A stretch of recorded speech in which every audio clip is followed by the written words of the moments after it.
અમદાવાદમાં થયેલ plane crash દુર્ઘટનામાં મૃત્યુ પામેલ મૃતકોને શ્રદ્ધાંજલિ આપવા અમદાવાદના સાઉથ બોપલ વિસ્તારના રહીશોએ કેન્ડલ માર્ચનું આયોજન કર્યું હતું, જેમાં મોટી સંખ્યામાં લોકોએ હાજર રહી મૃતકોને શ્રદ્ધાંજલિ આપી તેમના આત્માની શાંતિ માટે પ્રાર્થના કરી હતી.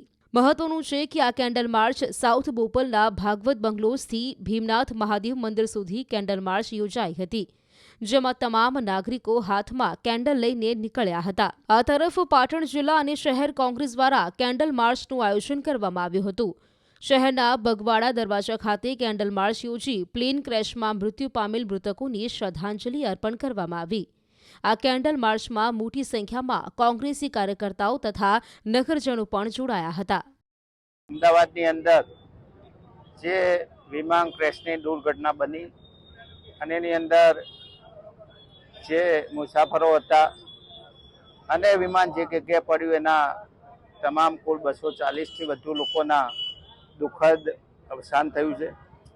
આજે પાટણ જિલ્લા કોંગ્રેસ, શહેર કોંગ્રેસ દ્વારા એ લોકોને શ્રદ્ધાંજલિ આપવા માટેનો કાર્યક્રમ કેન્ડલ માર્ચ રાખવામાં આવી.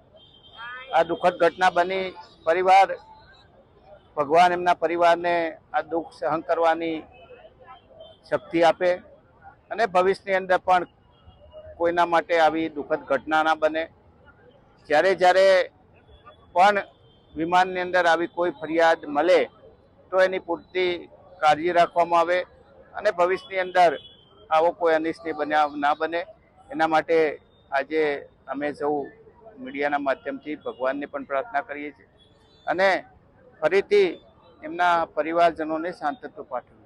ઉલ્લેખનીય છે કે છોટાઉદેપુર જિલ્લાના બોડેલી નગરમાં એઆઈએમઆઈએમ પાર્ટી દ્વારા વિમાની દુર્ઘટનામાં મૃત્યુ પામેલા માટે મૌન રેલી અને કેન્ડલ માર્ચનું આયોજન કરવામાં આવ્યું હતું. શહેરની જામા મસ્જિદથી અલીપુરા 4 રસ્તા સુધીની રેલીમાં પ્લેન ક્રેશમાં મૃત્યુ પામેલા લોકોને શ્રદ્ધાંજલિ અપાઈ હતી. આ કાર્યક્રમ દ્વારા શાંતિ, એકતા અને સહાનુભૂતિનો સંદેશ આપવામાં આવ્યો હતો. અમદાવાદમાં થયેલ પ્લેન ક્રેશ દુર્ઘટનામાં મૃત્યુ પામેલ મૃતકોને શ્રદ્ધાંજલિ આપવા અમદાવાદના સાઉથ બોપલ વિસ્તારના રહીશોએ કેન્ડલ માર્ચનું આયોજન કર્યું હતું, જેમાં મોટી સંખ્યામાં લોકોએ હાજર રહી મૃતકોને શ્રદ્ધાંજલિ આપી તેમના આત્માની શાંતિ માટે પ્રાર્થના કરી હતી. મહત્વનું છે કે આ કેન્ડલ માર્ચ સાઉથ બોપલના ભાગવત બંગલોઝથી ભીમનાથ મહાદેવ મંદિર સુધી કેન્ડલ માર્ચ યોજાઈ હતી, જેમાં તમામ નાગરિકો હાથમાં કેન્ડલ લઈને નીકળ્યા હતા. આ તરફ પાટણ જિલ્લા અને શહેર કોંગ્રેસ દ્વારા કેન્ડલ માર્ચનું આયોજન કરવામાં આવ્યું હતું. શહેરના બગવાડા દરવાજા ખાતે કેન્ડલ માર્ચ યોજી પ્લેન ક્રેશમાં મૃત્યુ પામેલ મૃતકોને શ્રદ્ધાંજલિ અર્પણ કરવામાં આવી.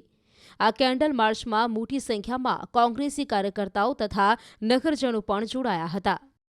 અમદાવાદની અંદર જે વિમાન ક્રેશની દુર્ઘટના બની અને એની અંદર જે મુસાફરો હતા અને વિમાન જે જગ્યાએ પડ્યું એના તમામ કુલ 240થી વધુ લોકોના દુઃખદ અવસાન થયું છે.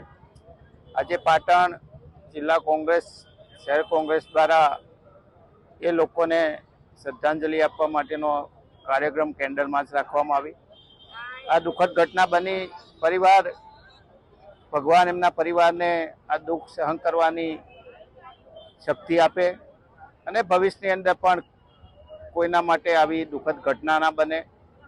જ્યારે પણ વિમાનની અંદર આવી કોઈ ફરિયાદ મળે તો એની પૂરતી કાળજી રાખવામાં આવે અને ભવિષ્યની અંદર આવો કોઈ અનિષ્ટ બનાવ ના બને. એના માટે આજે અમે સૌ મીડિયાના માધ્યમથી ભગવાનને પણ પ્રાર્થના કરીએ છીએ અને ફરીથી એમના પરિવારજનોને સાંત્વના પાઠવીએ. ઉલ્લેખનીય છે કે છોટાઉદેપુર જિલ્લાના બોડેલી નગરમાં એઆઈએમઆઈએમ પાર્ટી દ્વારા વિમાની દુર્ઘટનામાં મૃત્યુ પામેલા માટે મૌન રેલી અને કેન્ડલ માર્ચનું આયોજન કરવામાં આવ્યું હતું. શહેરની જામા મસ્જિદથી અલીપુરા 4 રસ્તા સુધીની રેલીમાં પ્લેન ક્રેશમાં મૃત્યુ પામેલા લોકોને શ્રદ્ધાંજલિ અપાઈ હતી. આ કાર્યક્રમ દ્વારા શાંતિ, એકતા અને સહાનુભૂતિનો સંદેશ આપવામાં આવ્યો હતો.